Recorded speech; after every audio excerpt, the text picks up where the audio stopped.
and Assistant District Attorney Shannon Buckingham. All right, well, good morning, everyone, and good morning, council. Morning. Good morning, Ms. Clancy.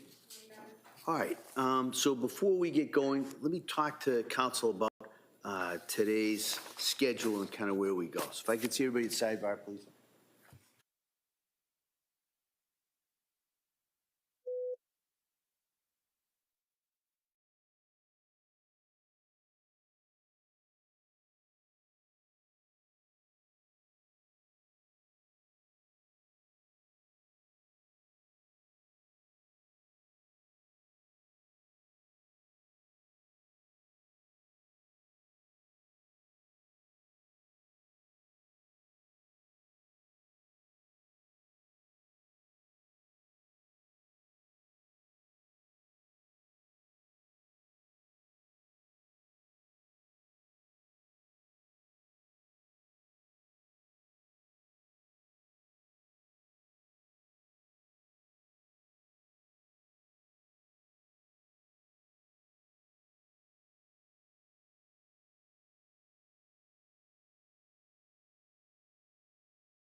we're set for the jury at this point?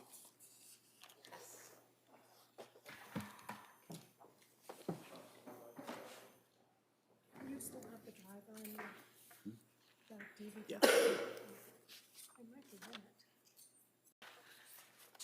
I don't think I made that mistake. Court, all rise, jurors entering.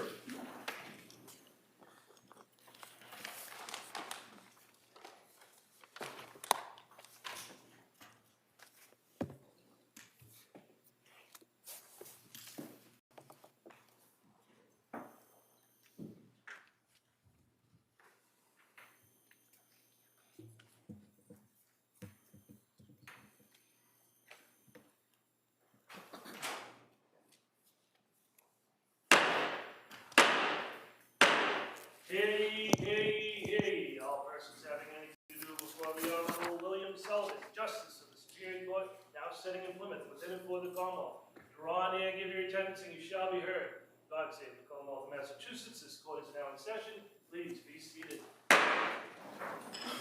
Good morning, Your Honor. May I proceed? Yes, please. Your Honor, before the court today, we have the continuation of the jury trial in the matter of Commonwealth versus Lindsay Clancy. Ms. Clancy is present. She is represented by Attorney Kevin Reddington.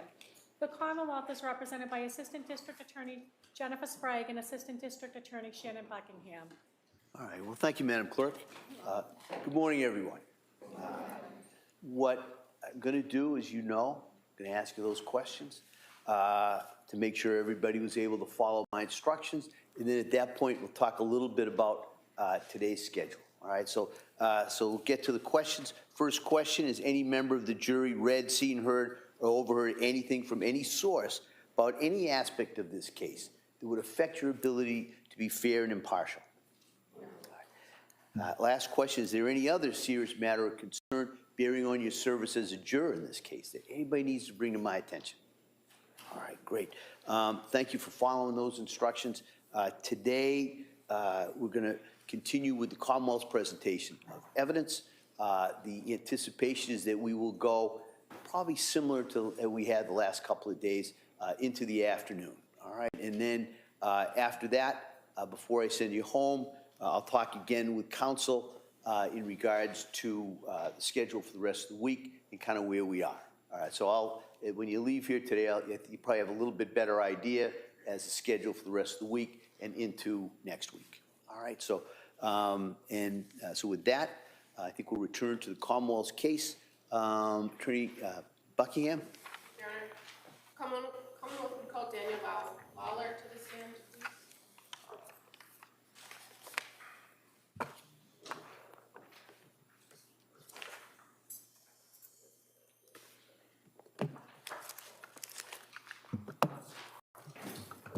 Morning, sir. One second, start right there. Raise your right hand to the clerk.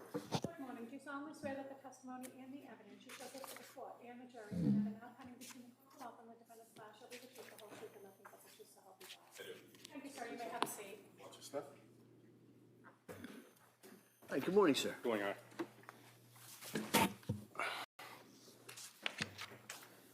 All right, counsel. Thank you.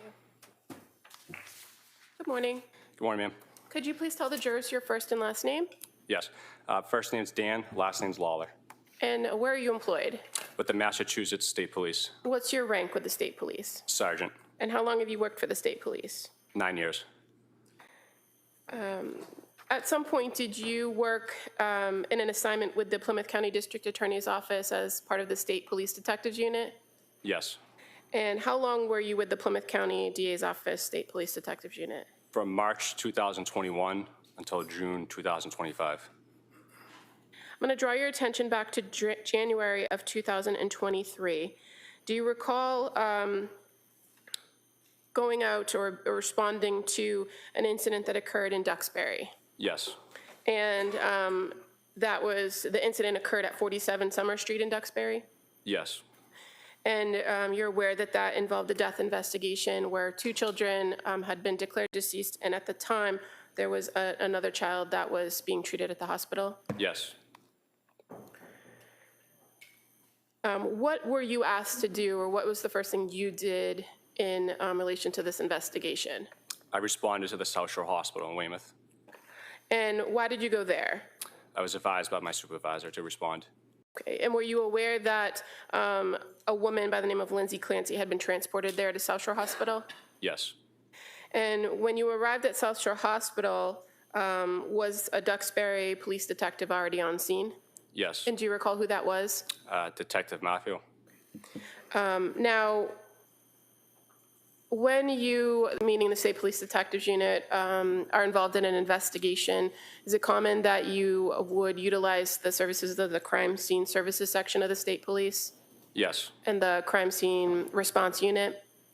Yes. And in this case, did members of those two units respond as well to the South Shore Hospital at the time that you were there? Yes.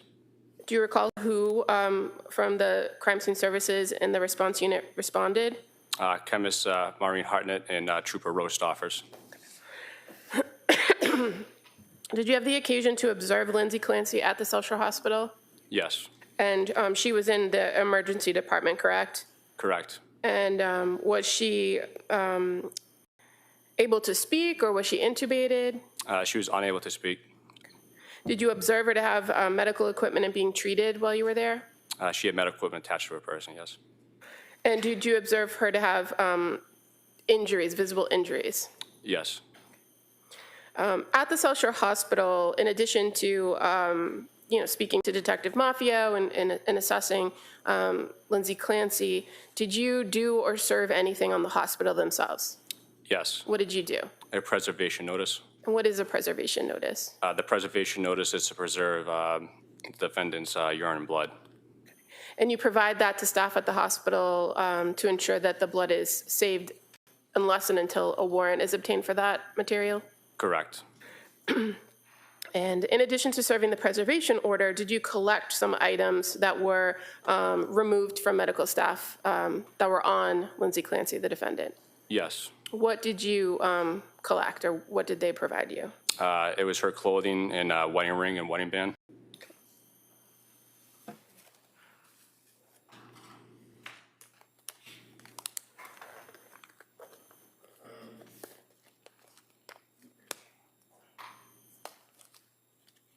If I may approach the witness.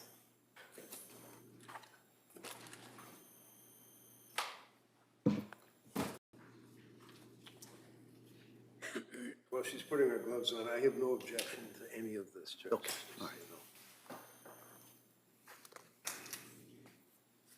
As far as, Sergeant Lawler, as far as the items collected, when they're received from the hospital staff, what do you guys do with them? So it goes, originally went to Detective Mafia from Duxbury PD. Then it went to me, and then it was documented by Trooper Stoffers.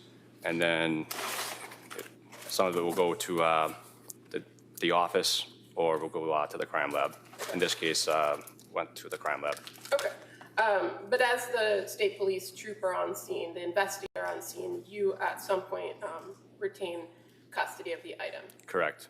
And I'm just showing you a paper bag. Is that familiar to you? Yes. And is this the bags that generally the detectives unit or crime scene uses to put particular pieces of evidence inside of it?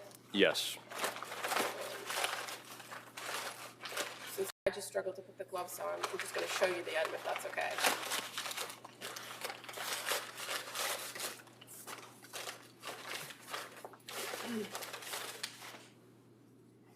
So I'm showing you one item. Is that familiar to you? Yes. What do you know this item to be? Shirt.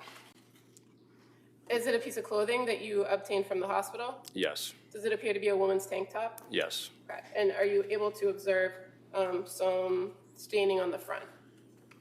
Looking close. Yes. And again, it's cut down the middle. Correct. This is how it was received from the hospital. Yes. I would move to admit the tank top as the next exhibit. All right, that may be admitted.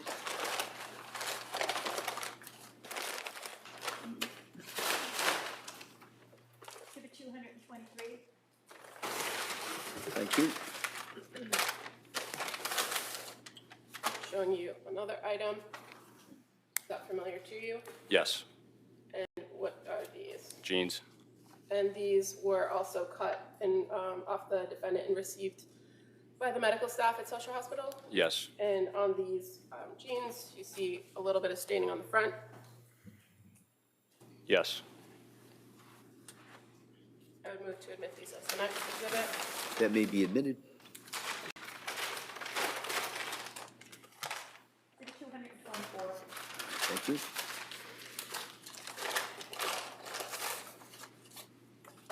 Just showing one more item. Is that familiar to you? Yes.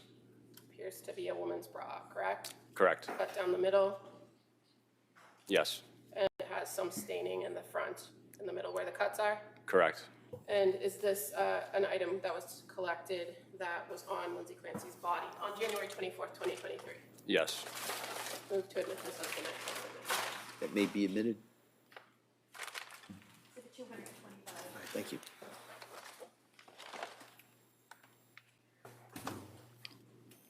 You indicated there was also some rings that were collected, correct? Correct. And eventually these items were then taken by forensic scientist Hartnett, and eventually they get returned to the State Police Detectives Unit in your experience. Is that fair to say? Fair to say. Now, in addition to going to the South Shore Hospital on January 24th, 2023, did you go to any other hospitals? Yes. Which hospital did you go to? Boston Hospital. And why did you go there? I was advised to go there by my supervisor. Okay, and did you learn that one of the children, Callan Clancy, had been transported to the Boston Children's Hospital? Yes. And were you there to just obtain what his current status was at that time? Yes. And the time that you were there at the Boston Children's on January 24th, fair to say he was still alive but noted to be in critical condition? Yes. Now, in the early morning hours of January 25th of 2023, were you aware that a search warrant was obtained for the home of 47 Summer Street in Duxbury? Yes. And in your time with the State Police Detectives Unit and during that time in January of 2023, how did you guys approach the execution of a search warrant? So the house would have been frozen pending the search warrant being signed. Once it's signed, we begin the execution, and crime scene would document the residents inside and outside before we would go in. Okay, so when crime scene goes in and they document, you're familiar, they use photographs and video, right? Correct. And once they've gone through and documented the scene as it was secured, do you, as part of the detectives unit team, then go in the house to begin search? Yes. And fair to say, there are a lot of hands on deck during something like this? Correct. And in this instance, the detectives unit was searching the entire home at 47 Summer Street, including 3 floors, basement, first floor, second floor, as well as any vehicles that were on the property. Correct. And in addition to people or troopers with the detectives unit, were there other local law enforcement also assisting? Yes. And what was your role that night or that morning in the execution of the warrant? I was the evidence officer. And what does that mean? I document evidence that is located by investigators during the search warrant. And so at that time period, when you're executing a search warrant and searching a place like a home, is the information that you know at that point what guides the search? Yes. So you don't know what you're looking for unless you know what happened, right? Correct. So in this circumstance, fair to say the state police had limited information about what had actually transpired in that house. Correct. But each and every room was searched, to your knowledge? To my knowledge, yes. And your role was just to document items that were going to be collected and returned to the State Police Detectives Unit? To document items that would be collected and either go back to the State Police Detective Unit or to the crime lab. And fair to say, when the crime lab takes items back to the lab, they have an entirely different process on how to monitor, track them, and inventory the items, correct? Correct. So in this particular warrant execution, did you engage in the search? Yes. And you said you documented what other members of the group found and located where they located it, correct? Correct. And so you, as the evidence officer, were aware that Trooper Rabbit located some prescription pill bottles in the kitchen that morning, correct? Correct. And so, as the evidence officer, were you responsible for kind of keeping custody of those bottles? Correct. At some later point, after those bottles were photographed and collected, did you inventory those bottles? Yes.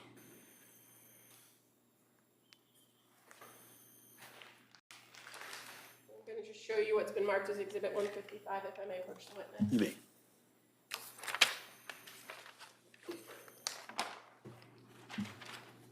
So Sergeant, just showing you this bag here.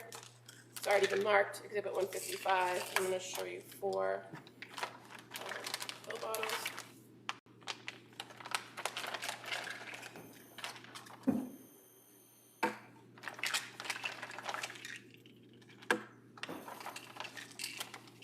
And you could take a look at them. Do they look familiar to you? Yes. So the first one I'm looking at is labeled trazodone. And as far as how you inventory these, what do you do when you inventory them? Just count them.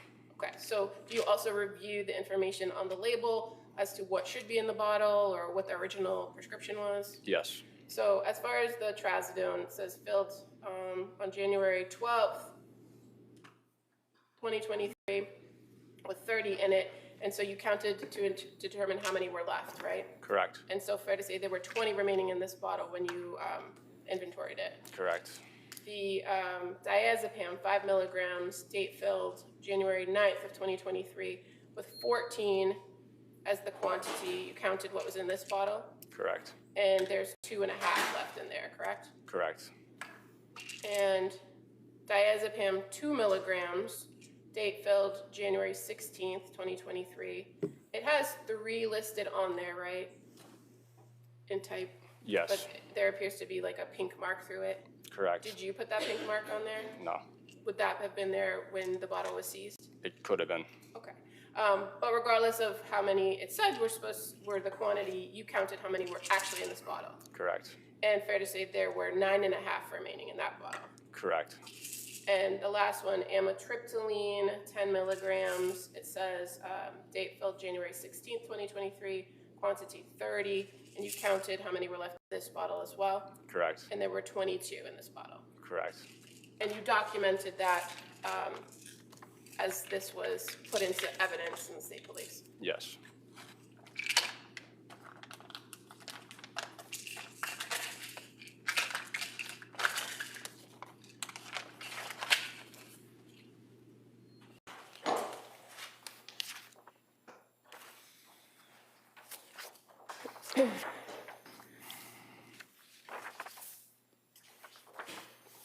Did you search in the upstairs master bedroom of the house during the search warrant?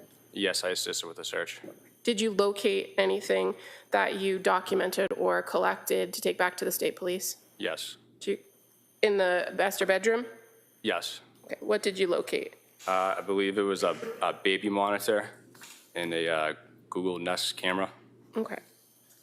Did you observe the room, the master bedroom? Yes. And did you search in a nightstand that was next to the bed? I don't recall searching a nightstand next to the bed. Were there other investigators that were also in the room searching other areas of the bedroom? Yes.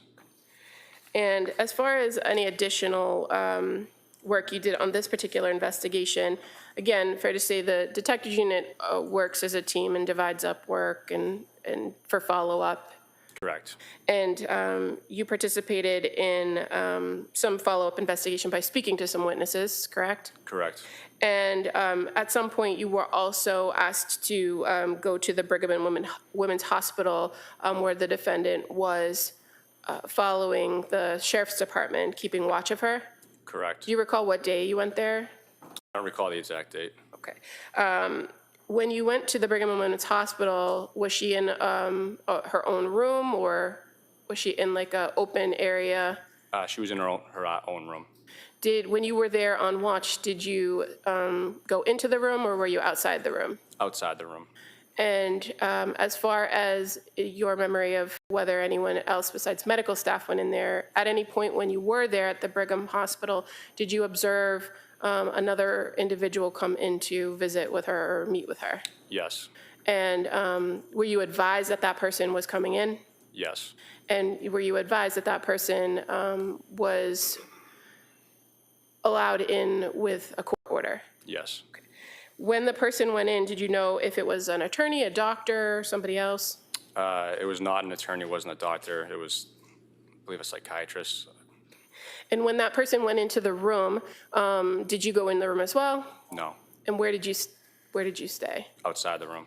And when this man went into the room, did he leave the door open or close the door? If you I recall? believe it was closed. And when he came out, did he speak with you? I don't recall. Okay. But as far as you knew at that time period, that person was permitted to be in there and could close the door? Correct.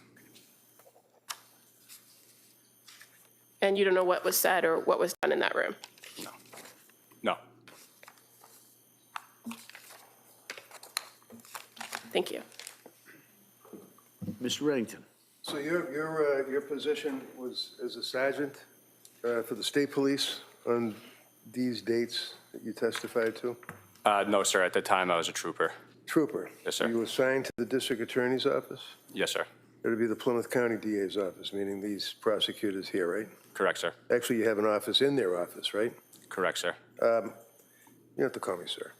So on the first time you got involved with this case was on the evening of, was it the 24th or 23rd?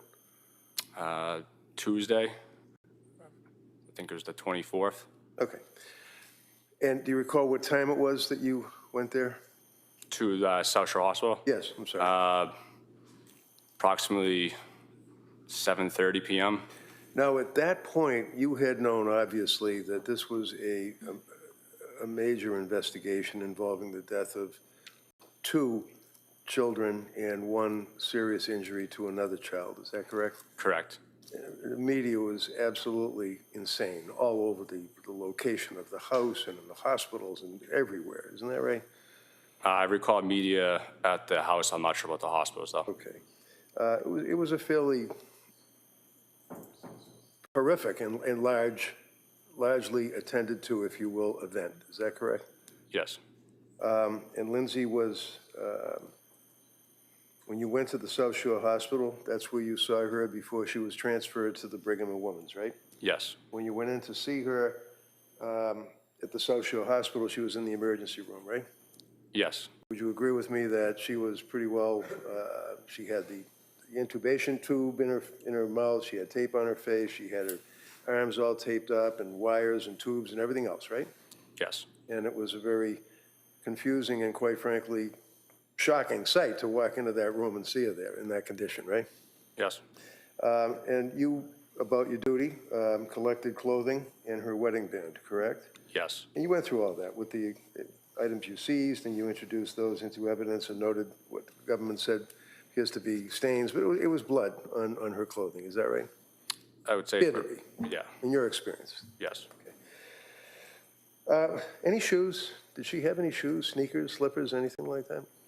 I don't recall shoes. I think 2 black socks, but I don't recall shoes. Right. And if there were shoes on her person or brought to the hospital, the odds are that when they saved the clothing, they would have saved the shoes as well, right? Yes. So you took the clothing, and then you went to the Boston Children's Hospital, right? Yes. And after you left the Boston Children's Hospital, you went back to the house and then assisted in the search of the property with a search warrant? Yes. And were you the lead investigator at that point, or were you one of the guys just searching? I was not the lead investigator. But there was a court order, search warrant, right? Yes. And you, meaning collectively you, knew that you had a search warrant that authorized a search for a number of items, including medications or pills or pill bottles, right? Yes. I don't have to grab this and ask if you saw this. You never did see that, did you? I did not recall seeing that, sir. You don't know what, if anything, was inside that that item, right? I don't know. And counsel asked you whether or not it's a collaborative effort on the part of the detective units and that you all collaborate and work together. Can you explain that? Do you report to each other? Do you keep each other advised as to what you get for evidence? Yep, so when we go into a house, we're not familiar with the layout. We'll walk the house and figure out where bedrooms are located, and then essentially we kind of just break up into teams, if you will, and search the residence as evidence is located. And at that time, as the evidence officer, I would be alerted that, hey, there's evidence here. We're going to document and collect it. Okay. And you videotape the scene and you take photographs of the areas, the different rooms, right? I do not, but crime scene does. But you were in the house and you were able to observe the rooms. You could see all sorts of wall hangings and paintings and fingerprints and handprints and all that stuff on the wall, right? Yes. Downstairs, you saw in the basement, or the finished basement, that there was an area that was an office, or appeared to be an office. Is that correct? I don't recall the exact layout of the basement. Do you remember that items were seized from the basement, like a Mac Pro laptop, something like I have right here? There were two of them that were seized. You remember that? Yes. And from your investigation, you're aware that those would have been Pat Clancy's laptops, his business and personal laptop, correct? At the time, I'm not sure who the laptops belong to, but I know they were collected. Okay. And how about Lindsay Clancy's, her cell phone? Was that seized, if you know? I believe that was seized from the master bedroom. From the master bedroom. And do you remember, was it located on the bed? There was a phone located on the bed. I think there was another phone located in a dresser drawer. I'm not sure which phone was what, though. All right. So both of those phones, regardless which one was what, did either one of them have blood on them? I don't recall. But if you guys were seizing the items in the property, such as the cell phone that had blood on it, in your experience, you probably would have remembered that, right? Correct. And you don't remember that? I don't. Okay. You did notice a lot of blood on the floor and on the walls, on the mirror and the window ledge and that area. Is that fair? I recall blood on the floor by the mirror, and then blood on the floor going towards that back right window. Okay. At no time did you ever come across or discover a, what do you call it, Apple Watch, right? No, sir. And after you all concluded your search of the home, and how long did that take, a couple of hours? Probably. I don't recall the exact time we concluded. Okay. The next thing you did was to go to the Brigham and Women's Hospital, is that right? After the search warrant? Yeah, she had asked you a question about Brigham and Women's. I mean, did you do something else in between? I don't know. I don't recall exactly what I did after the search warrant, but at some point I did go to the Brigham. Okay. Can you tell us when you went to the Brigham? I don't recall the exact date. I was All right, so whatever date you went to the Brigham, you went there for what purpose? she was transferred to that facility, and it was to maintain custody of her at that point. So you were going to maintain custody of her? So the sheriffs, I believed, Right. had custody of her, and then our unit was tasked to facilitate providing coverage over the next couple of days. Right, and she was actually in the bed with all, again, tubes and all sorts of things coming out of her body when you saw her, right? Yeah, she was in the hospital bed. And she was in like an emergency room. It was a little small room with a lot of machines in it that took up a lot of space, right? I don't think she was in the emergency room. She was in one of the floors. One of the floor rooms, but it was an intensive care unit, right? I believe it could have been the surgical intensive care unit. Surgical intensive care. And when you went there to facilitate custody, who were you facilitating custody for? The DA's office? Yes, essentially. Okay. And whatever, do you remember how many days? Was it like 2 days, a week, 2 weeks after the incident that brought you to the house in Duxbury? Do you recall how long it was before you went to the hospital to maintain custody, facilitate? I don't recall how many days, maybe 2 or 3. I'm not sure the exact count. All right, so she had been transferred out of South Shore Hospital. She was transferred to Brigham and Women's Hospital. You went to Brigham and Women's Hospital. I imagine you had to go through security to get in there, right? Well, your badge, right? At some point, yeah, we were probably assisted with security to get up there. Right, well, you know that nobody could get access to Lindsay Clancy in that hospital, and I mean nobody, right? Correct. And this went on for day after day after day, to your knowledge, facilitating, right? Correct. Her parents couldn't get in to see her, correct?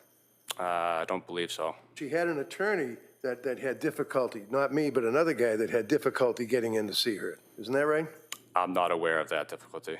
I had to get a court order to get a doctor in there to see her, didn't I? Yes, it was a court order. And when I got the court order, a doctor came in and met with Lindsay pursuant to that judge's order, and that was Paul Zeisel, correct?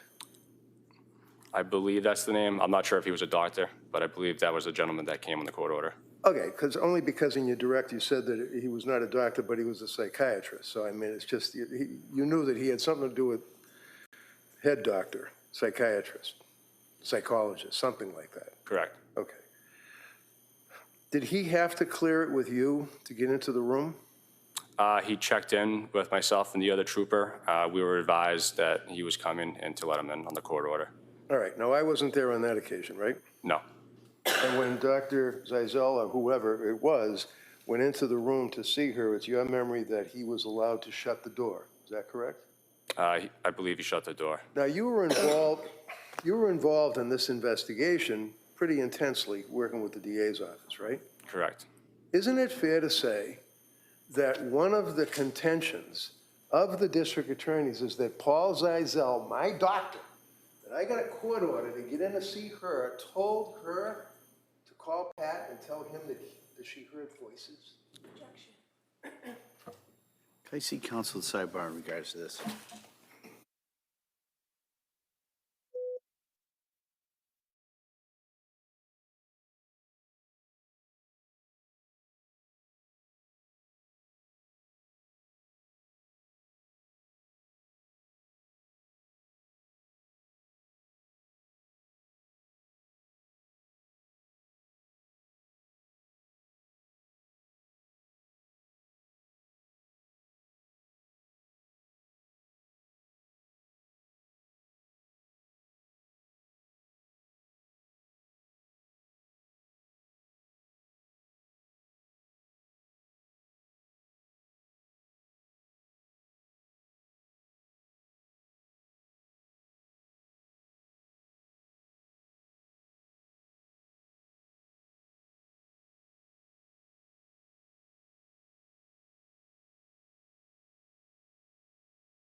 All right, so members of the jury, like I said to you, I think a couple of weeks ago, sometimes I got to talk to the lawyers for a little bit longer than it takes over here at the sidebar. So this is one of those situations. So I'm going to ask you to go back to the jury room just for a couple of minutes, I think, and then we'll bring you right back in and we'll resume with the testimony.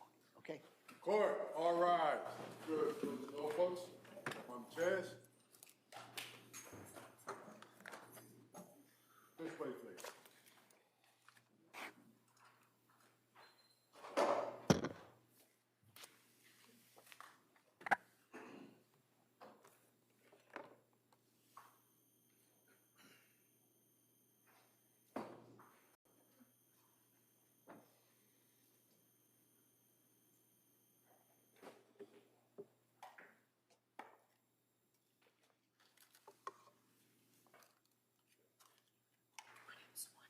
Sure, so next to the floor of this course of session, please be seated. All right, so counsel, what we're going to do is we'll have, it just so the record's clear, the jury's out of the room at this point. We will just conduct a short voir dire on the issue that we talked about over at sidebar. So I'll allow Mr. Reddington to ask questions at this point, and then I'll allow Commonwealth to also ask questions. Go ahead, counsel. Okay, thank you. So you're in the hospital at Brigham and Women's, correct? Yes. And when you're there, with the purpose of, obviously, with other law officers to enforce the fact that she's in custody, Dr. Zeisel, or a doctor, came in pursuant to a court order, right? Yes. All right. And obviously had been cleared through security and went into the room where Lindsay was laying on the bed, right? Yes. You don't know, or you don't recall if he closed the door or if he kept the door open or if it was half open. You just don't remember, right? Yes. Okay. Would you agree with me that in the course of preparing this case for trial, that you have worked and collaborated with the prosecutors, the two district attorneys, correct? Yes. And you guys would talk about theories of the case and evidence that they want you to run down, perhaps as an investigator, or try to obtain, or interviews and things of that nature, right? Yes. And one of the theories that they had indicated to you is that Patrick Clancy had indicated to the investigators and to the grand jury, I believe, that Lindsay called him from the hospital, right? I recall that. And that Lindsay used that doctor's cell phone to call him from the hospital, right? Yes. And they basically had a theory that they wanted to run with, that Zeisel told her, Lindsay, to say that she heard voices, right? I don't know if it's a theory or not. I just recall that conversation at some point. Okay, so when was the conversation? I don't recall exactly when. You remember where the conversation was? No.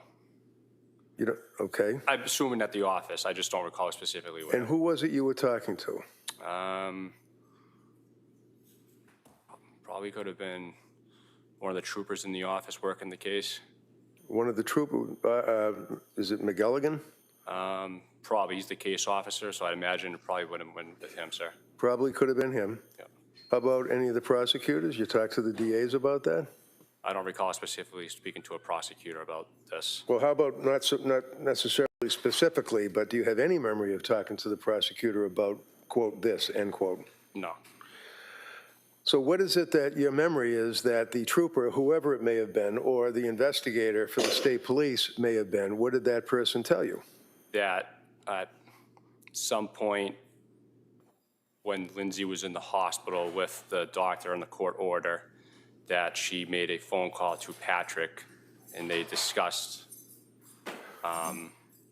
circumstances of the case, and then that he was interviewed later on and communicated this phone call to, I believe, Trooper McElligan. And what did McElligan tell you about the conversation? What the theory or the understanding was that during the conversation, Lindsay communicated to Patrick that she had heard voices in her head. And there was also the conversation regarding the psychologist is basically the one that planted that idea in her head, right? The conversation between Trooper McKelligan and Yeah. I don't recall that specifically. I just recall the facts are communicated to me that there was a phone call between Lindsay and Patrick. Okay, you already said that. I know, and I apologize. I don't mean to cut you off, but let's cut to the chase. Yeah, What I'm asking you are voices. You know what that means when someone hears voices, right? yes, You may not hear voices. I may not hear voices, but some people might hear voices, right? yeah, That was discussed with McGilligan, wasn't it? yes. And what is it that he discussed with you about Lindsay hearing voices? That's what she had told Patrick on the phone call, that she heard voices. And when she told Patrick that she heard that on the phone call, the prosecution determined that it was Zell, or whoever that doctor was, you don't recall, that told her to say that for some type of a defense, right? I don't know what the prosecution determined. All I can say is that's what I recall, the conversation between Lindsay and Patrick. Okay, about when you The say- voices, The voices. yeah, And the conversation also included the fact that it was the psychologist that planted that idea in her mind. That's the theory, isn't it? that would be the theory, but I don't recall having That's it. that. Wait. Your answer is that would be the theory, right? Correct, Okay, agreeing with you that that's Okay. what was discussed. all right. And this would be you and is it McGilligan? McKelligan, McKelligan. yes, sir. And you're unable to assist us, though, with any of the detail. You do recall that there was a conversation about that. Correct, And in the conversation, it was about the conversation that Lindsay had with her husband indicating about voices, right? correct, Using the psychologist's cell phone, right? correct. And there was an indication that the psychologist told her to basically say that. You just told us, yes? Yes. Okay. Yeah. That's all I have. Attorney Buckingham. Sergeant Lawler, at the time that you were at the Brigham Hospital and at the time the doctor came in, you didn't know anything about a theory of the case, correct? No, And you didn't know or overhear anything in outside that room about conversations between the doctor and the defendant, did you? corrected. And you indicated that you never had a conversation with the prosecution about their theory of the case, did you? Did not. So anything that you recall was simply conversation with another trooper in the unit. Correct. And as you sit here in your testimony today and testify about your memory of that particular night, is anything about that conversation with Sergeant McGilligan guiding your testimony? No, Have you changed, or has your memory changed as to that incident after you had this conversation with Trooper McGilligan, or No. Sergeant McGilligan? And in fact, you don't know anything about whether there's any evidence about Dr. Zeisel giving or prompting the defendant to have that conversation with her husband, do you? no, All you know factually is what came out of the investigation from what Patrick said the call was and who he said the call was from and how the call occurred, correct? correct. Thank you. So, if I may, Judge? Yeah, please. So basically, my contention is that you're obviously up here testifying as honestly as you can. It's pretty apparent, right? Yes, And you're very consistent with your oath, and you understand that it's important. And you're trying to, it may be difficult, but you're trying to explain what your memory is about conversation with the lead investigator, McGilligan, right? I mean, you're trying to tell us what your memory is, right? yes, So your testimony pertains to your conversation with the lead investigator, McGilligan. It's got nothing to do with the fact that you don't recall this or you don't recall that. What you've testified to is for the judge to consider, right? yes. Okay, that's all I have. All right. Why don't we do this? I'm going to take about a 10-minute break at this point. Okay. And we'll come back out and we will resume cross-examination. Okay? Court, all rise. All right, please.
purpose of the record, we return back to the matter of Commonwealth versus Lindsay Clancy. All parties are present excluding the jury.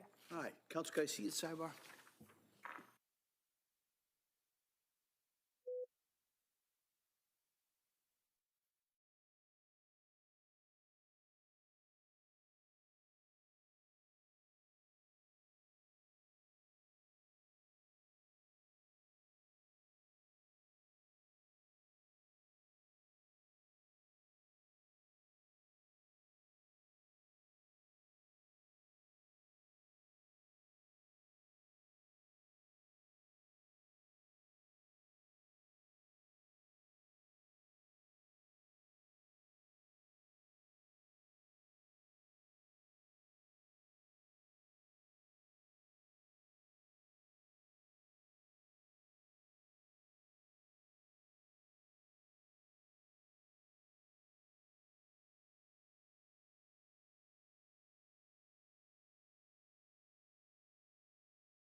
Court, all rise. Jurors enter.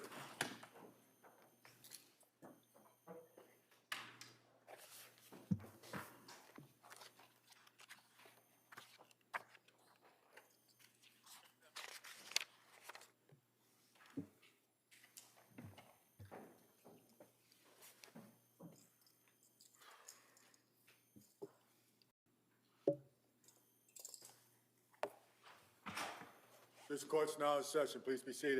Your Honor, for the purpose of the record, we return back to the trial of Commonwealth versus Lindsay Clancy. All parties are present, including the defendant and including the 18 jurors. All right.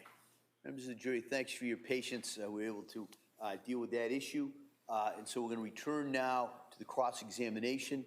We're still going to take a morning break, as I've told you before. Might just be a little bit affected by the fact that we just took that, that you took that break. We didn't take that break. So with that, we're going to return to the cross-examination. Mr. Reddington. Sergeant Lawler, we're at the point where you are assisting, if you will, in the custody of Lindsay at Brigham and Women's Hospital when you observed a doctor enter into that area and ultimately into her room. Is that correct? Yes. All right. And the door was either closed or open or halfway, you don't recall, which is understandable, but you just don't remember if it was closed completely or open a little bit, right? Correct. But either way, you weren't eavesdropping or trying to hear anything, were you? No. And then when the doctor finished talking with Lindsay, at some point, you as investigators were aware that the doctor had allowed her to call her husband and use his cell phone to speak to her husband, correct? I later learned that, yes. And you later learned and knew from the investigation that it was fairly recently to that point that the tubes had been removed from her mouth and she was able to at least talk to a degree, and then she talked on the phone, correct? Correct. And after that, fair to say that you did not, when I say you, I mean collectively, all the police officers investigating for the DA's office, you did not see any reports or anything that would indicate what, if anything, was said between Dr. Zeisel and Lindsay in that room, right? Correct. And who is Sergeant, is it McElligan? Sergeant McElligan, yes, sir. And Sergeant McElligan, Joshua, Yes. he's the lead investigator in this case, is that correct? Correct. And at the time, he was a sergeant and you were a trooper, right? At the time, we were both troopers. Oh, both troopers, okay, so you both got promoted. And he, as the lead investigator, told you in a conversation, or perhaps more than one, that the government theory is that Dr. Zeisel told Lindsay to say to her husband that she heard voices, right? Yeah, if you could rephrase that. Okay. Did you talk to McGilligan about the theory that Dr. Zeisel is the reason that she told her husband that she heard voices? Yes. And do you remember where or when that conversation occurred, or how many times that you guys discussed that? I believe it would have been at the office. I don't recall exactly when. Okay. And there's no investigator basis for that. That's McGilligan's speculation. Is that correct? Correct. When you went there and you observed Lindsay after the doctor left, she's still obviously in the bed because she's paralyzed, right? Correct. She was still in the bed. Was she restrained by either soft restraints or handcuffs or whatever? Do you remember whether her hands or her wrists restrained to the bedpost? I don't recall specifically restraints. Okay. And you mentioned that the state police were there. That would be people that were obviously working with you, right? Correct. And do you remember how many state police were there that you were coordinating or assisting? Per shift, there was 2 of us. 2? Yes, sir. Okay. And also, there were sheriffs from the Plymouth County Sheriff's Department that were there, right? So we relieved the sheriffs. Okay. And how many sheriffs did you relieve? I don't recall exactly. Probably 2, though. Okay. And how about Duxbury Police? You recall the Duxbury Police being there? I do not recall Duxbury Police there. How about the security cops for the hospital? Do you recall them being there, either in the room or outside the room? I don't recall them being outside the room. Do you recall coordinating with the security boss, the head guy for the hospital security? I recall having some assistance at some point from security to get up there. Okay.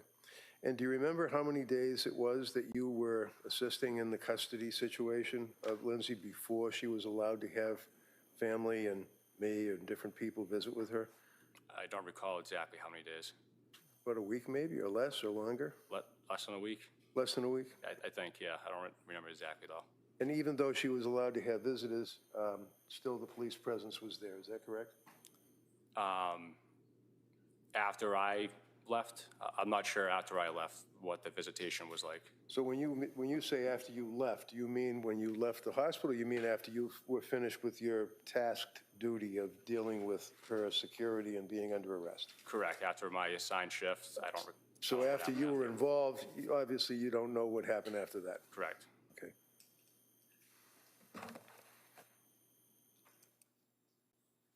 That's all I have. Thank you, sir. Thanks, sir. Redirect, Ms. Buckingham? Sergeant Lawler, in your experience working in the detectives unit as a trooper, is it fair to say you oftentimes will have conversations as investigations are unfolding with other investigators that you're working on a case with about the case, potential evidence, theories of the case? Yes. And it's also fair to say that theories change over time based on your investigation and what evidence you find? Correct. Was there anything about a conversation that you had with Trooper McGilligan about this theory that affects your testimony as you stand here today? No. And you didn't hear anything that occurred in that room that day that you were there when Dr. Zeisel was there, did you? I did not hear anything. Nothing further.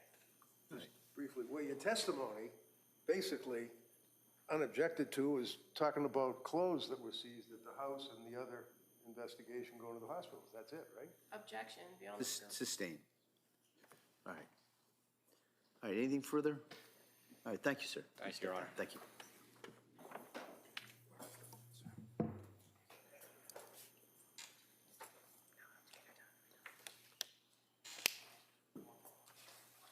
The Commonwealth would call Letitia Dukes as its next witness, please.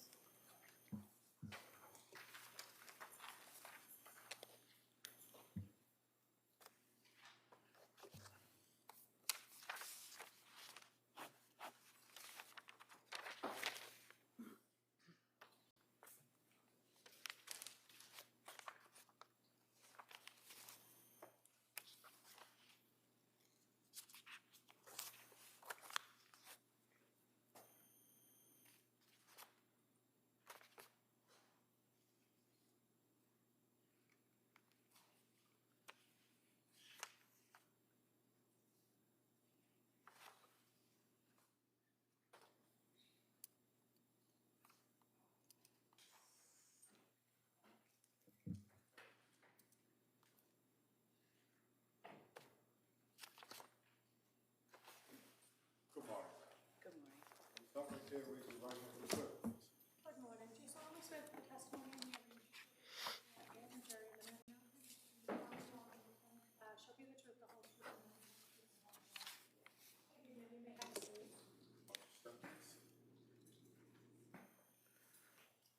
Good morning. All right. I'm going to ask you to keep your voice up and speak into that microphone, okay? Sure. All right, thank you. Yes, counsel. Thank you. Could you please tell the jury your first and last name? My name is Letitia Dukes, And how do you spell your first name? Latiesha, How do you spell Dukes? Dukes. What do you do for work? So I'm a licensed mental health counselor. I worked as a perinatal clinician at South Shore Hospital. And what kind of education did you receive in order to do that?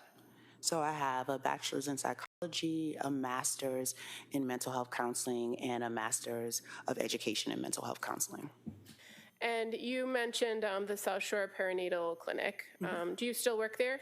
No, I do not currently still work there. How long did you work there? I worked there for about 5 years. What did you do there? At the perinatal clinic, I worked as a perinatal clinician, which involves like short-term therapy from prior to birth to postpartum, and supported with connection to care, whether that be therapy or higher levels of care, so intensive outpatient therapy, partial hospitalization, or inpatient care. And do you often collaborate with patients and other clinicians at the clinic or nurses about treatment plans for patients? Yes. And do you help to manage the treatment plans with the patient? Yes. How do patients, or strike that, for your role at the clinic, doing the therapy and being the clinician, are you often referred patients by the nurse practitioners or somebody else who had seen the patient or did an intake with the patient? Yes. And do you work with that prescriber or practitioner over the course of the treatment with that patient? Yes. And as far as your role and what you do with patients, is it fair to say that a large amount of your ability to work with the patient is based on your relationship and rapport that you develop with the patient? Yes. And do you rely heavily on things that they report to you when you're assessing them diagnostically and trying to help them come up with a treatment plan and offering therapy? Yes. And one of the things that might be important in that is to assess a patient's presentation each and every time you meet with them, right? Yes. So do you do that in each appointment or each interaction with a patient, assess them for various things? Yes. And what kinds of assessments do you perform? So I typically perform a psychosocial assessment, which is getting their behavioral health history, as well as their current presentation and reason for coming in for therapy. So whether that be a specific diagnosis or current concern, or recent like crisis or trauma, and also a risk assessment that assesses how they're doing in that moment. Okay. And as far as the therapy component of your interactions, is that largely based on the patient? Yes. And what kinds of therapy can you offer in that short-term therapy? In that short-term therapy, we offer cognitive behavioral therapy, dialectical behavioral therapy. I also offer something called EMDR, eye movement desensitization and reprocessing therapy for patients that have gone through trauma, as well as it could be even short-term support, like a couple of weeks until they're transferred to the appropriate level of care. And in your sessions with patients, is there a minimum or a maximum time limit? Typically, our program would go from birth to postpartum up to 2 years. If it did go a little bit over 2 years because of lack of connection to care, then it would go a little beyond that, but typically it's 2 years. Okay, and that's the duration of your treatment or your interaction with patients. But what about in each appointment that you have? Is there a minimum or maximum time set by the clinic of when you see a patient in a particular visit? Yes. So do you mean as far as like weekly or like hour, half an hour? Well, I guess the question is, if a patient's coming into you because they were referred and you're meeting with them on a regular basis, how long are the appointments in duration? An hour, half an hour? So appointments could be anywhere from a half an hour to an hour based on the patient need at that time. And when you're interacting with a patient and you're making all those assessments, are there tools available to you if you feel or you experience that a patient needs a higher level of care or is heading or is in some sort of crisis? What tools are available to you for that? So tools that are available to me is connection to my direct supervisor, as well as crisis coordination, as well as like the crisis support numbers that are in that area. So I could either call with the patient or sit with the family, create a safety plan, and the patient can call later on if they feel like they're safe to go home and they have supports at home. Okay. And at some points, could it be that you would need to involve authorities like the police? Yes. And you also are familiar with the Section 12? Yes. And then that it's an involuntary procedure where the court gets involved? Yes. Now, as far as when you do meet with patients on that regular basis, either for a follow-up or an intake, is it a telehealth situation, an in-person situation? It depends on what the patient is comfortable with and what the patient is able to do as far as like access. So we offer both in-person and virtual appointments. Okay. As far as when you first meet with a patient, when they've been referred to you, that first intake procedure, is there a recommendation for whether that be in-person or telehealth? All the perinatal behavioral health appointments for mental health counseling are in person, that initial visit. And then the subsequent appointments are oftentimes directed by the patient? Correct. Would there be instances where you would insist or prefer that the patient actually come in person if they've elected for telehealth? Typically, you prefer someone to come in person because they have either like fallen out of care or there are concerns for their safety for some reason. Okay. And if you don't have those immediate concerns and it's the preference of the patient, do you often engage via telehealth? Yes. I'm going to draw your attention to a particular patient by the name of Lindsay Clancy. Do you remember when your first contact was with her? I remember it was around late November, early December. Okay. And you're aware that she came to the perinatal clinic and was being initially treated by Julie Paul? Yes.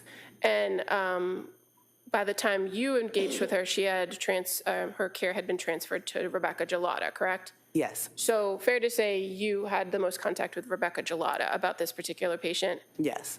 And if I mention December 2nd, does that sound familiar as the first intake with Lindsay Clancy? Yes, as I said, around late November, early December, so that sounds about right. Okay. And the intake appointment, was it in person with Lindsay Clancy? Yes, it was in person. And what were the services that were being offered for her? Why was she referred to you? So she was referred to me for postpartum anxiety and depression symptoms.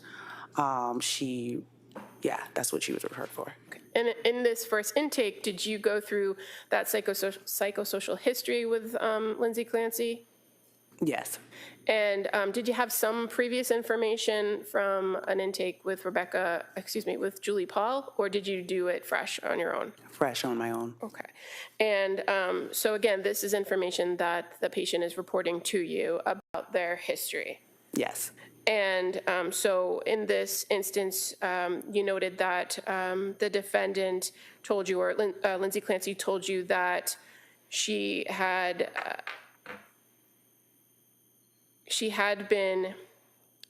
had some prior contact with mental health, right? Yes.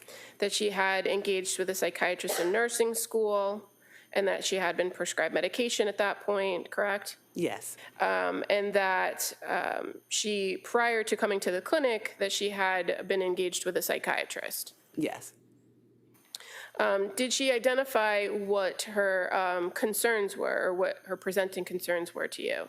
Yes, she did. And what were the concerns? Her presenting concerns were anxiety, lack of sleep, depression symptoms, frequent passive suicidal ideation, thoughts of wanting to die and no longer be here. And had she reported to you that she had been on a number of different medications? Yes. And you're aware that those medications were being managed by the nurse practitioners in the clinic? Yes. And as far as your role as a social worker, do you often kind of get into the weeds with patients about their medication? So I'm not a social worker. I'm a mental health counselor. I'm sorry. Yeah, no problem.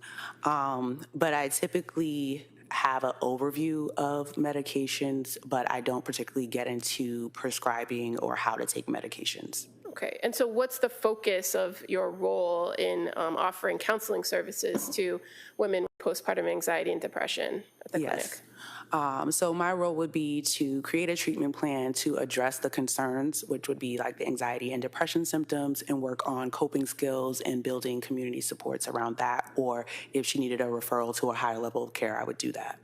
And do you come to your own conclusions as far as diagnosis goes based on your interaction with the patient? Yes.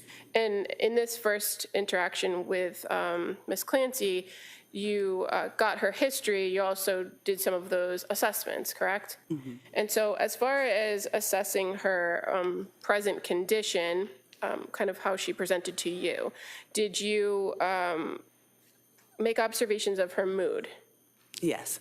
And do you recall her mood being low, that she felt numb and unable to laugh? I apologize. If it's medical record, I don't have any objection, but I prefer not the leading. I have no problem if she reads from the record, though. All right. If you could just, there's objection, in fact, leading question sustained, but is there any, so there's no objection if this witness, if you want to look at your notes, I don't know if you have your notes with you. I do not. Do they have a copy? I think it's I don't know if the parties have a copy that she could look at. I do. I could. Do you have a blank copy? Well, I mean, it has like a date on it. It doesn't have a lot of notes on it. It just has a name. I can approach page by page, it's fine. Sure, that's fine. So if you need or want to look at the rec, just let us know. We'll do that. Sure thing. Thank you. Just gonna show you that page. Sure. I can leave that with her. Sure, yeah. So, Ms. Dukes, on this particular visit on 12/2, what was her mood?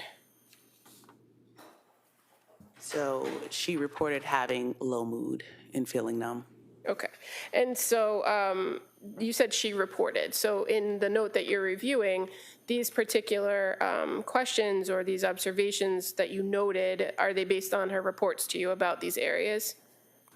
Yes, and as well as my observation of her. Okay. So did it appear that her mood was consistent with what she was reporting to you based on your observations? She appeared to have, if you can say, like normal mood. There was no like tears or sadness, or like there was no blunted interaction. She was able to make eye contact. Okay. And kind of moving to what's identified in your record as mental status exam. Yes. What is a mental status exam? So a mental status exam is an exam that's assessing how the patient is appearing, what she is reporting, as well as any concerns about safety, which would be any suicidal ideation, homicidal ideation, as well as any intrusive thoughts or worry, any hallucinations or delusions. Okay. And so in this exam, is it a mixture of what the patient tells you and what you're observing? Correct. Okay. And if I can approach you with another page, page 53.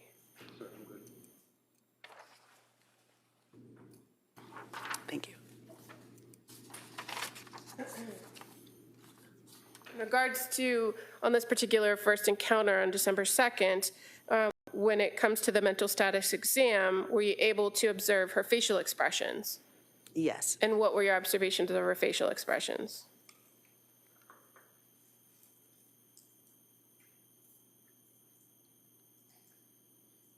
She was tearful when discussing her anxiety symptoms.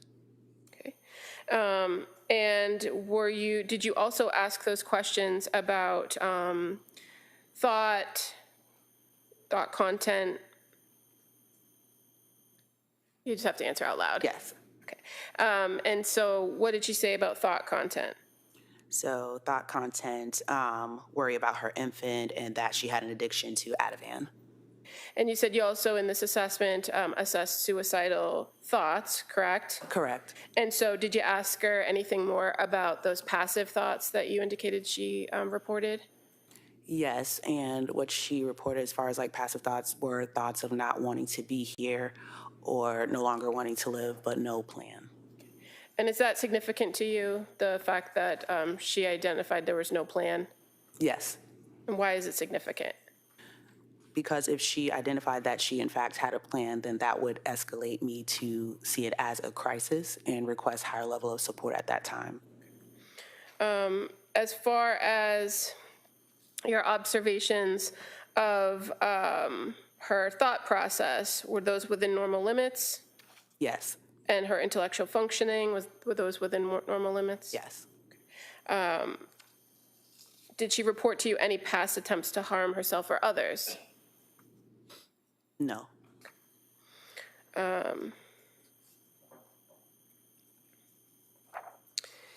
Did you go through with her her behavioral health history?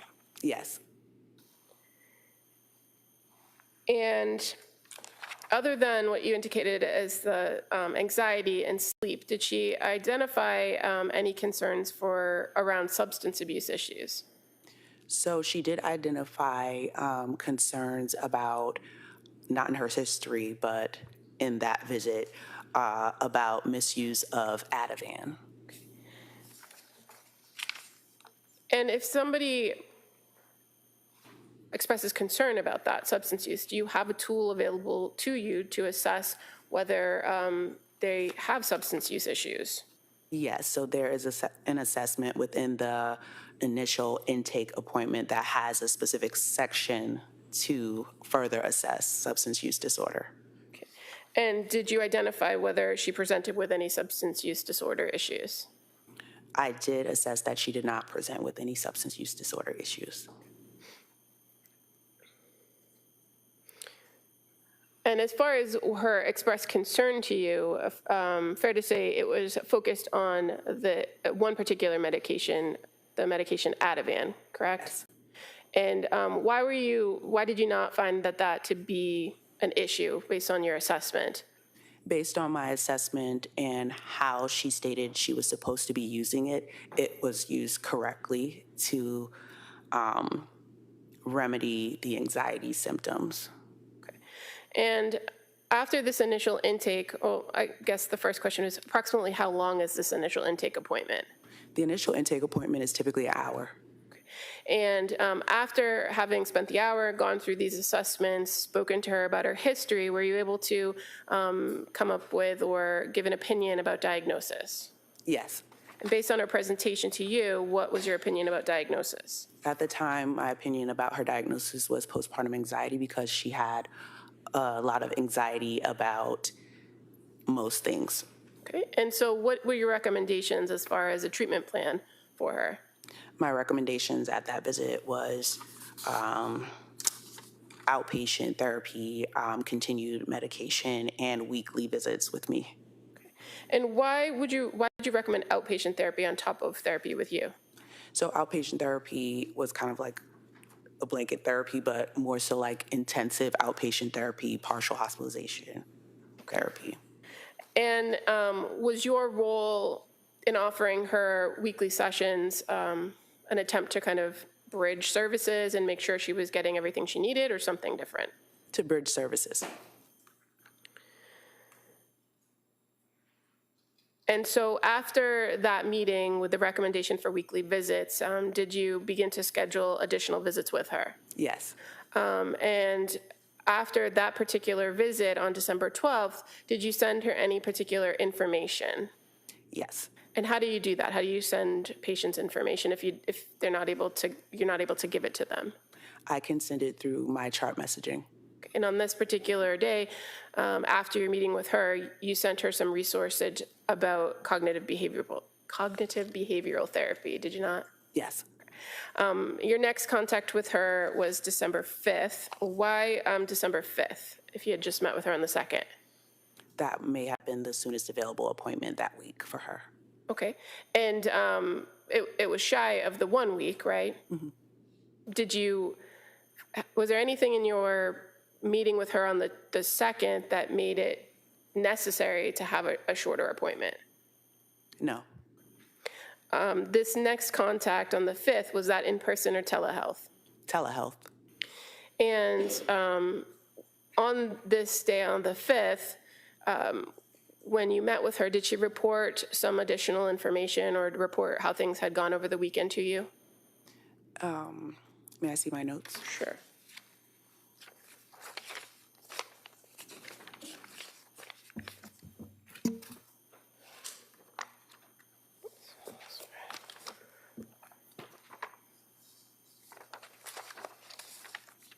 If it's okay, I'm just going to give her all the pages from that note. That's fine.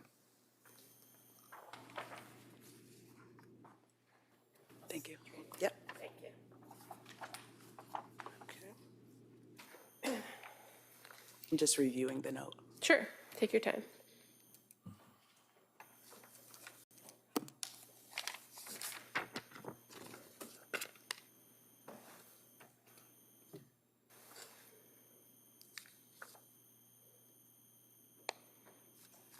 And can you repeat the question? Sure. In that visit on December 5th, did she indicate to you or did she report to you how the weekend went for her? Yes, she did. And what did she say about the weekend? She reported that over the weekend she had a difficult weekend, having intrusive thoughts about wanting to die, and that she had contacted Aspire Crisis Support.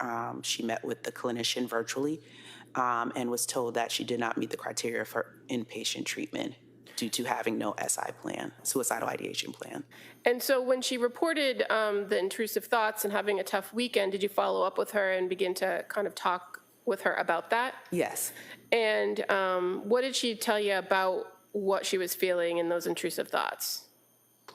So in those times, what she reported was that it was continuous intrusive thoughts of not wanting to be there, but no plan. Okay. So kind of like the same report that she gave to Crisis. Okay. And as far as kind of the difficulty of the weekend and how she was feeling, did she tell you how she was feeling? No. In that particular meeting, when she had talked about wanting to die or not wanting to be there anymore, did you kind of follow up with her about those statements and whether she had any sort of intent or plan? Yes. And did you ask her additional information and complete that full mental status exam? Yes. On that meeting? And were there any signs of psychosis or signs of mania or homicidal ideation? No. And at the time that you met with her on the 5th, was she currently having those thoughts about wanting to die? If you know? Just reviewing the note. Sure.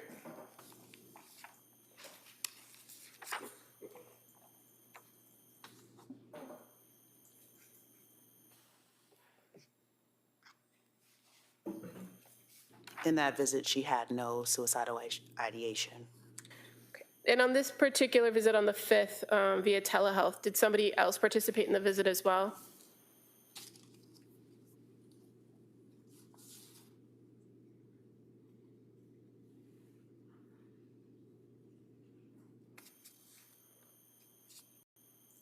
I could direct you to page 45. 45? Yeah. Okay.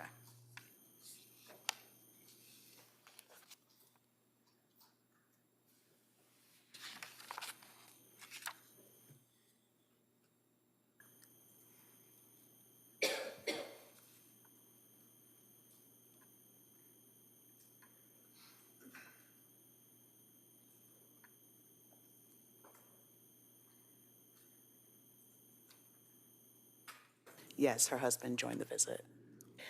And this visit, approximately how long was it, if you recall? This visit was approximately 30 minutes. Okay. And fair to say, focus of the visit was to kind of deal with that bad weekend and calling Yes. the crisis center. Yes. So what did you offer her as far as recommendations or assessments or assistance during this meeting? So support during this meeting, I offered her support in connecting to, it seemed like she needed a higher level of care, so intensive outpatient therapy, partial hospitalization therapy, as well as we reviewed, one of her main concerns was also issues with sleeping, so we reviewed sleep hygiene and how to support better sleep to see if that would help with some of the intrusive thoughts. Okay. And as far as the recommendation for intensive outpatient or partial hospitalization, did she want to connect with those programs at that time? At that time, she didn't decline services, but she was interested in the information. Okay. And so did you agree to send her some information? At that time, I did not agree to send her information. Okay. Did she ask for any other information in that meeting? She did ask for information and support connecting to psychological testing. And is that something that you do at your clinic, do psychological testing? Yes. Okay. And so did you make a referral for her to see somebody else in the clinic, or did you provide her other information? So I discussed this information with the provider at the time, which was the psychiatrist and medication provider at the time. And would that have been Rebecca Gelada? Yes. And so did you subsequently send Lindsay Clancy some information about psychological testing? Yes. But there was no recommendation for it to be done at the clinic? No. Do you know why? At the time, it sounded like she wanted extra support or like outside opinion as far as like diagnosis and medication. Okay. And was the testing something that she brought up, or did it come out naturally in your conversations with her? That's something she brought up. In your meetings, did she did she discuss medication side effects with you? Yes. Okay. And what were your observations of her demeanor during this visit on the 5th? On the 5th, one second.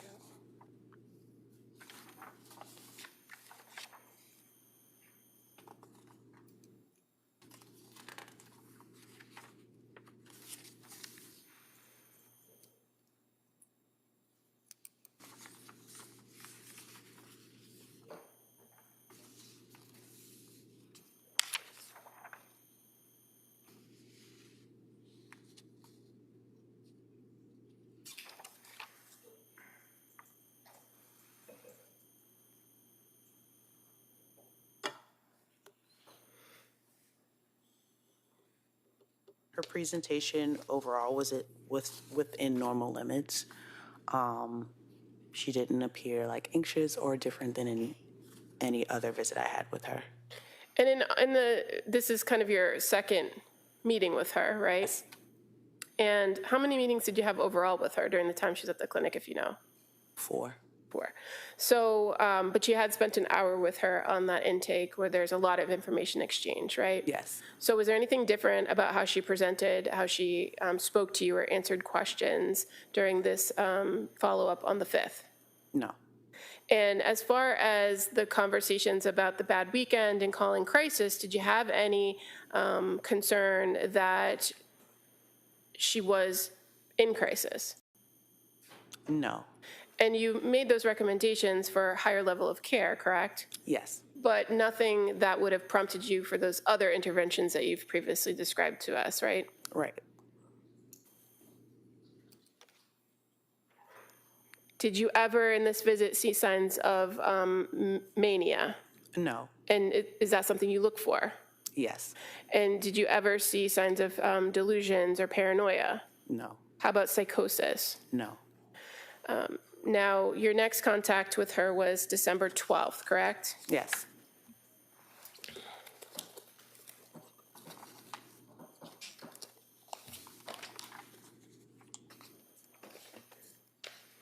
And was that in person or telehealth, if you recall? Telehealth.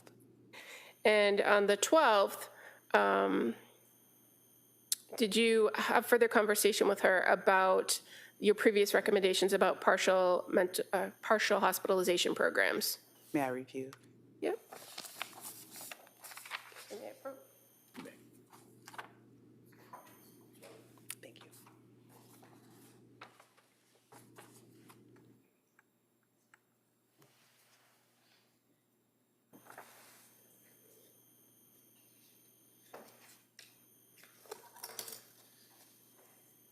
Yes, we did have further conversation about recommendations. Okay. And did she indicate to you that she would be starting a program soon? Yes, she indicated that she would be starting a partial hospitalization program in Norwell on December 20th, 2022. Did she provide you any details about that program? Do you know? No, just that she would be starting a program in Norwell. Was that, had you referred her to any programs in Norwell? No.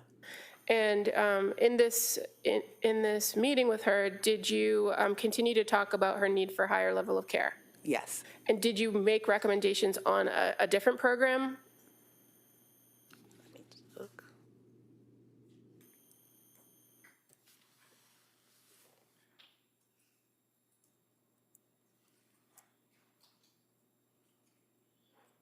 Yes, I did make a recommendation on women and infants. And why did you recommend women and infants, or why were you recommending this higher level of care? I was recommending this higher level of care because of continued passive suicidal ideation, even with crisis intervention, as well as women and infants was more so for postpartum women, and the infant would be able to come to the program with her.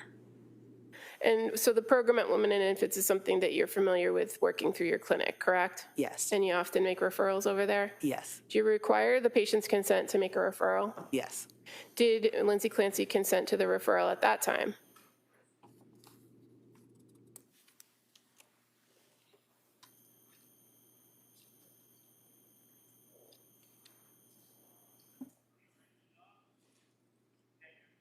Yes.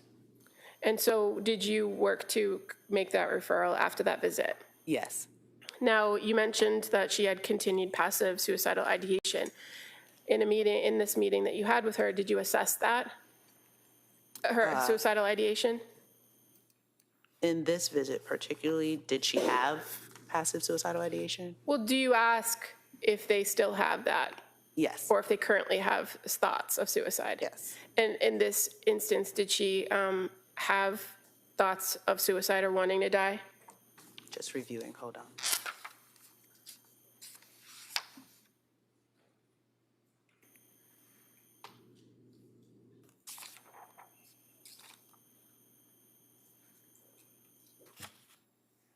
So yes, she reported like continued suicidal ideation at Okay. the time. But did she ever indicate a plan? No.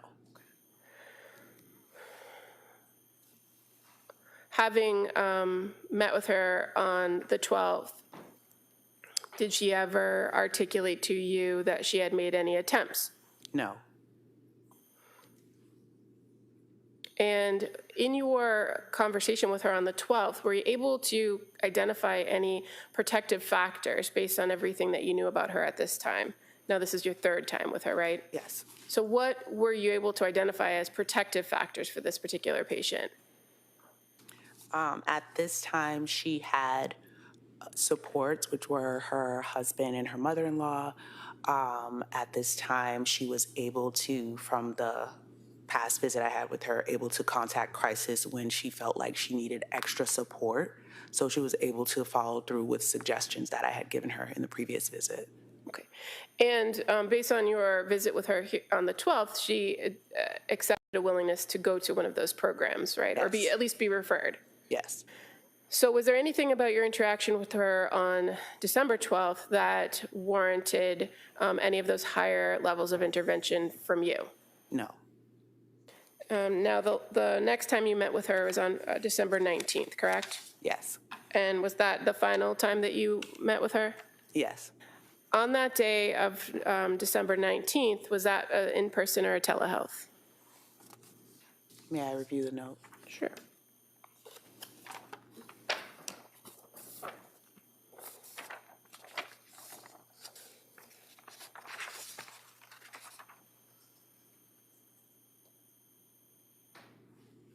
Thank you.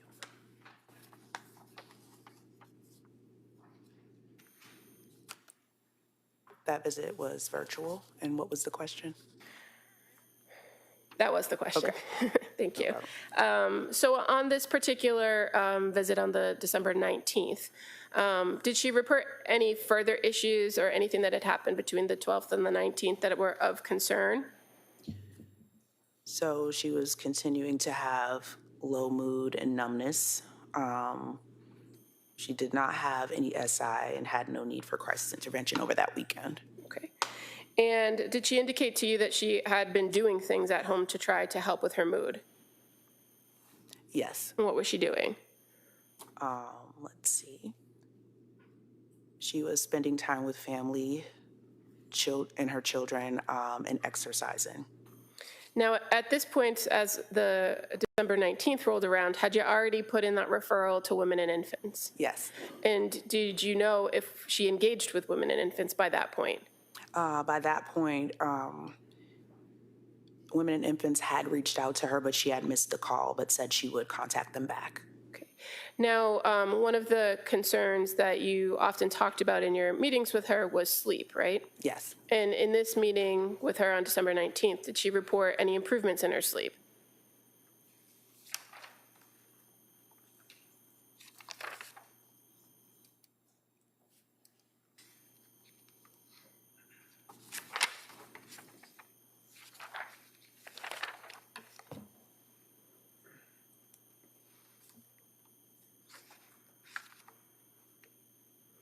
No.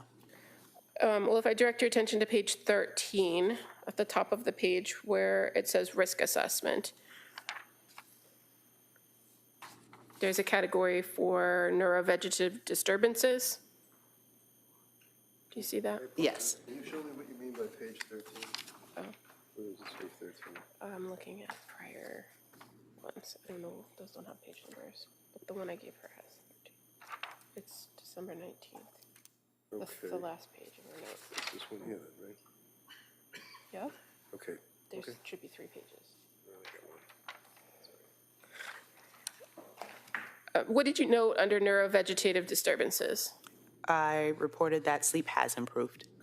And that would be information that's reported to you, correct? Yes. You can't make observations of whether somebody's sleep has improved, can you? No. Okay.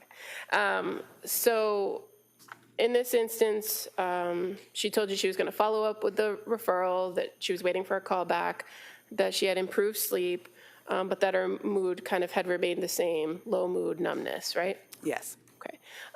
Anything about your interaction with her that day that was different from the prior interactions?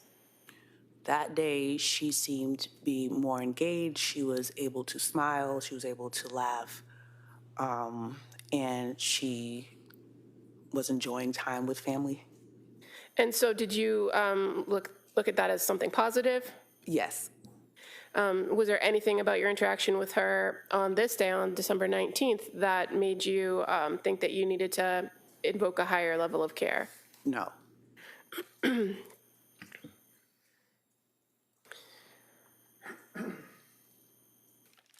As far as in-person visits, did you have any other in-person visits with Lindsay Clancy after the 19th? No. Fair to say your contact with her was very limited after that point? Yes. And on December 27th, did you have some interaction with her and her husband? Yes. And why did you have interaction with them? May I see the note? Sure.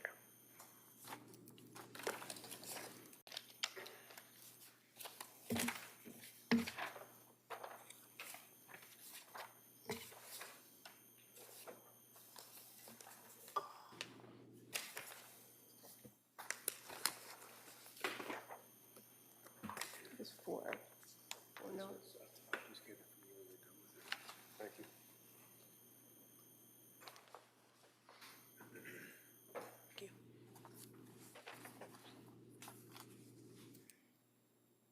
Can you repeat the question? On December 27th, why did you have contact with her? Why did you make contact with Lindsay? I was calling her to inform her that her referral had been completed. Okay. And so you had a call with her at 10:23, 10:17, going back 9/44. Do you see that in the records that you have, the 4 notes that you have in front of you? They kind of go in reverse order. Yes. But prior to the contact about the referral being completed and just reaching out to her and letting her know, did you have a conversation with her husband? Yes. And was that at Lindsay's request? Did she give consent for that? She did give consent for that. Okay. And fair to say he was reporting concerns of prescriptions, right? Yes. And that's not your area in the clinic, is it? No. So did you refer him to the prescriber? At this time, yes, I redirected him to speak to the prescriber. Okay.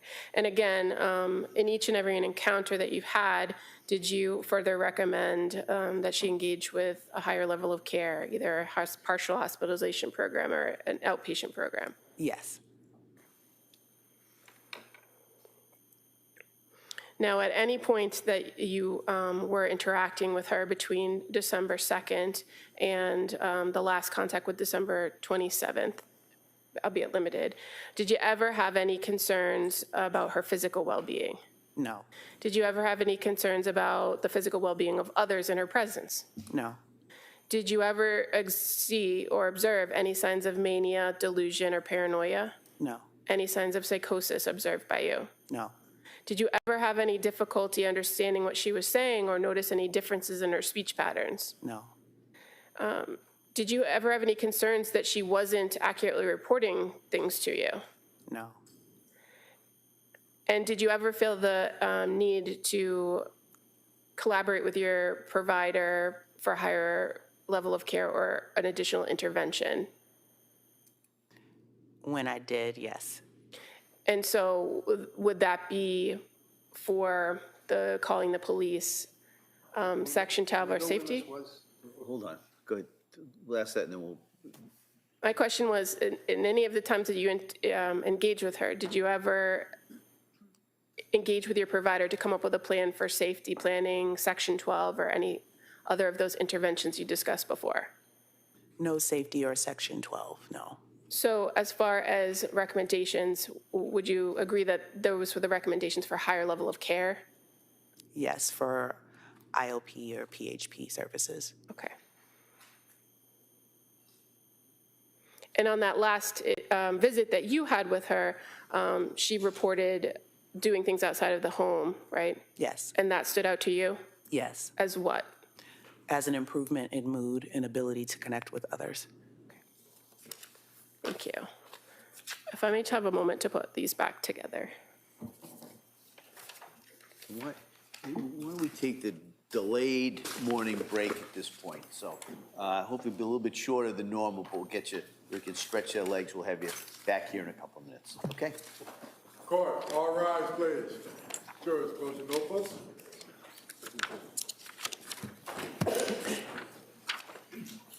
This way.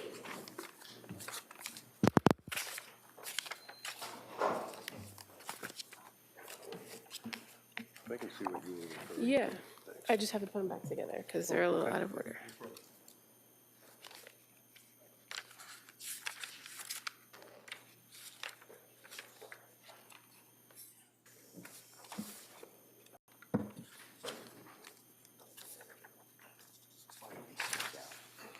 Why don't you leave those notes Courtroom. So we'll be in a short recess at this time. Thank you. Thank you.